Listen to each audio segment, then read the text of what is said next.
புலன்களை கட்டுப்படுத்த வேண்டும் என்பதில்லை. புலன்களுக்கு நல்ல சுதந்திரத்தை கொடுங்கள். அறிவையும் புகட்டுங்கள். நல்லதை அறியட்டும். அது சொந்த தீர்மானம் எடுக்கட்டும். அப்போது புலன்கள் இன்பத்தின் பக்கமாக மட்டும் சாயும். துன்பத்தை எண்ணியே பார்க்காது என்று முத்தியா சுவாமிகள் சொல்லுவார். நான் தனித்திரு, விழித்திரு, பசித்திரு என்று சொல்வதில்லை.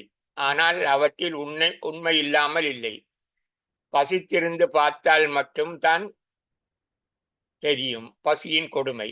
எல்லா புலன்களையும் நீர் அடக்க வேண்டுமானால் 6 நாட்கள் அல்ல, நல்லவற்றை நிலைநிறுத்த சாகு மட்டும் உண்ணாவிரதம் செய்து இறந்தவர்களை நினைத்து பாருங்கள். அவர்கள் எல்லா புல உணர்வுகளையும் வெறுத்தொதுக்கியே அந்த முடிவை எடுக்கிறார்கள். அவர்களால் மட்டும்தான் புல உணர்வுகளை கட்டுப்படுத்த முடியும். தற்கொலை செய்து கொள்கிறவர்களும் புலன்களை கட்டுப்படுத்துகிறவர்களே. நான் இவை நல்ல எண்ணம் என சொல்ல வரவில்லை. நல்லெண்ணத்தை புரிந்து கொள்ளவே பசித்திரு என்று ஞானிகள் சொன்னார்கள். ஒருவருடைய புத்தகத்தில் எழுதப்பட்டவற்றை எல்லோரும் அவர் நினைத்த மாதிரி புரிந்து கொள்வதில்லை. அவரவர் ஆற்றலுக்கு ஏற்பவே புரிதல் இருக்கும். ஒரு நாடகத்தை பார்க்கிறவன் அவனுடைய புல உணர்வில் அதனை ரசிக்கிறான். அவ்வளவோடு நின்று விடுகிறான். இன்னொருவன் அதில் அடக்கப்பட்டுள்ள நல்லெண்ணத்தை மட்டும் சிந்திக்கிறான்.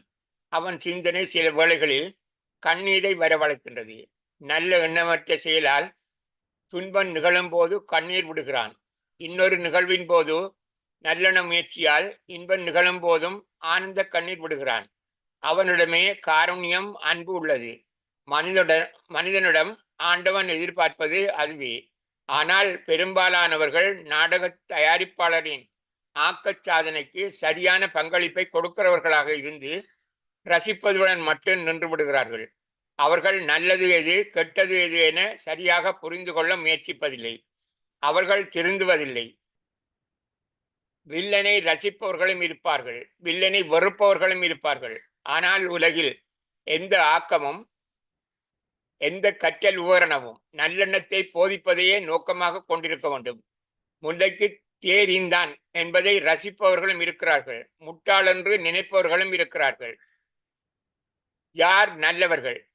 அது கற்பித்தல் உபகரண உபகதை. அது அறிவில் சிறந்தவனுக்கு மட்டும்தான் புரியும். ஆனால் அது முட்டாள் செயல் என்று நினைக்கிறவன் நல்லவனும் இருக்கிறார்கள். அது முட்டாள் செயல் என்று நினைக்கின்ற நல்லவர்களும் இருக்கிறார்கள். அந்த நாட்டிலே பிச்சைக்காரனை வாழ வைப்பதை விட்டு அத்துணை பெறுமதியான தேரை போயும் ஓர் அறிவு படைத்த அந்த முல்லைக்கு அவ்வளவு பெறுமதியான தேரை வீணாக்கிய முட்டாள் என்று அவன் கருதினால் அவன் கெட்டவனா என்று முத்தியா சுவாமிகள் கேட்பார். கற்றல் உபகரணம் ஆளுக்கு ஏற்ற மாதிரி பயன்படுத்த வேண்டும் என்பது பட்டம் பெறாத தன்னை அகங்காரம் பிடித்தவன் என்று சொல்லும் முத்தியா முனிவர் எனக்கு எது சரியென தீர்மானிக்க பூர்ண சுதந்திரம் அளித்துள்ளார். நீ உன் நல்லெண்ணத்தை உன் எண்ணப்படி எடுக்கலாம், அதில் நான் குறுக்கிட மாட்டேன் என்று சொல்வார். நீர் மாம்சம் சாப்பிட வேண்டாம் என்று நான் சொல்ல மாட்டேன். நீர் பெற்ற அறிவை கொண்டு எது சரியென உனக்கு படுகிறதோ அப்படி நடந்து கொள்ளு என்றுதான் சொல்வார். நாட்டிலே வறிய மக்களுக்கு இனாம் அதிகமாக கொடுத்து வாக்கு பலத்தை பெற அரசுகள் நினைக்கின்றன. சமுத்தி என்பார்கள், அஸ்வசிம என்பார்கள். நாட்டிலே மக்களில் பெரும்பாலானவர்கள் வறியவர்களும் நல்லெண்ணம் இல்லாதவர்களுமாக என்று அவர்களுக்கு தெரியும். அவர்களின் வாக்குகளை பெற என்ன செய்ய வேண்டும் எனவும் அவர்களுக்கு தெரியும். ஆனால் கிருமி நாசினிக்கும் மருந்துகளுக்கும் அசுத்தத்தினாலும் அழுக்குகளினாலும் கொசுக்களினாலும் நுழம்புகளினாலும் வரும் நோய்களுக்கு பெரும் செலவுகளை செய்கிறார்கள். சமுத்தி அசுவசமா கொடுத்து அவர்களை கவர நினைக்கிறார்கள் அன்றி அவர்களுக்கு வேலை வாய்ப்பை ஏற்படுத்தி கொடுக்க முயற்சிக்கவில்லை. சில வருடங்களுக்கு முன் 40 வருடங்களுக்கு முன் கொழும்பு நகரில் வசித்தேன். கொழும்பு மட்டுமல்ல, நகரங்கள் எல்லாம் நரகங்களாகவே இருந்தன.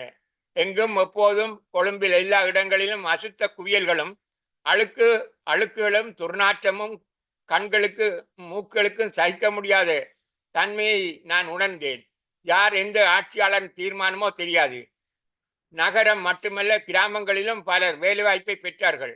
கழிவகற்றும் மண்டில்கள் ஓரளவுக்கு நற்செயல்களை இன்று நாட்டுக்கு ஏற்படுத்தின என்றும் அதே செயலை இன்னும் விரிவாக்கி ஏராளமான பலருக்கு வேலைவாய்ப்பை வழங்கி டெங்கு, மலேரியா மற்றும் தொற்று நோய்கள் நாட்டிலிருந்து ஒழிப்பது மட்டுமன்றி செலவாணியையும் மீதப்படுத்த முடியும். வெளிநாடுகளுக்கு போய் வறிய மக்கள் தங்கள் மனைவி மக்களையும் வழி தவறுவதற்கும் கெட்டழிவதற்கும் அவர்கள் பாரிய கொடுமைகளை அனுபவிப்பதற்கும் காரணமாக வேண்டுமா?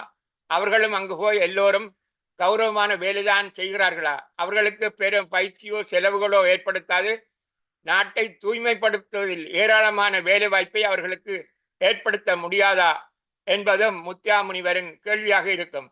முடிந்தவர்களுக்கு, ஆற்றல் உள்ளவர்களுக்கு கௌரவமான தொழிலை வெளிநாடுகளில் பெற்று அந்நிய செலாவணி உழைக்கும் ஆற்றலை கல்வி மூலமாக அளிக்கலாம்.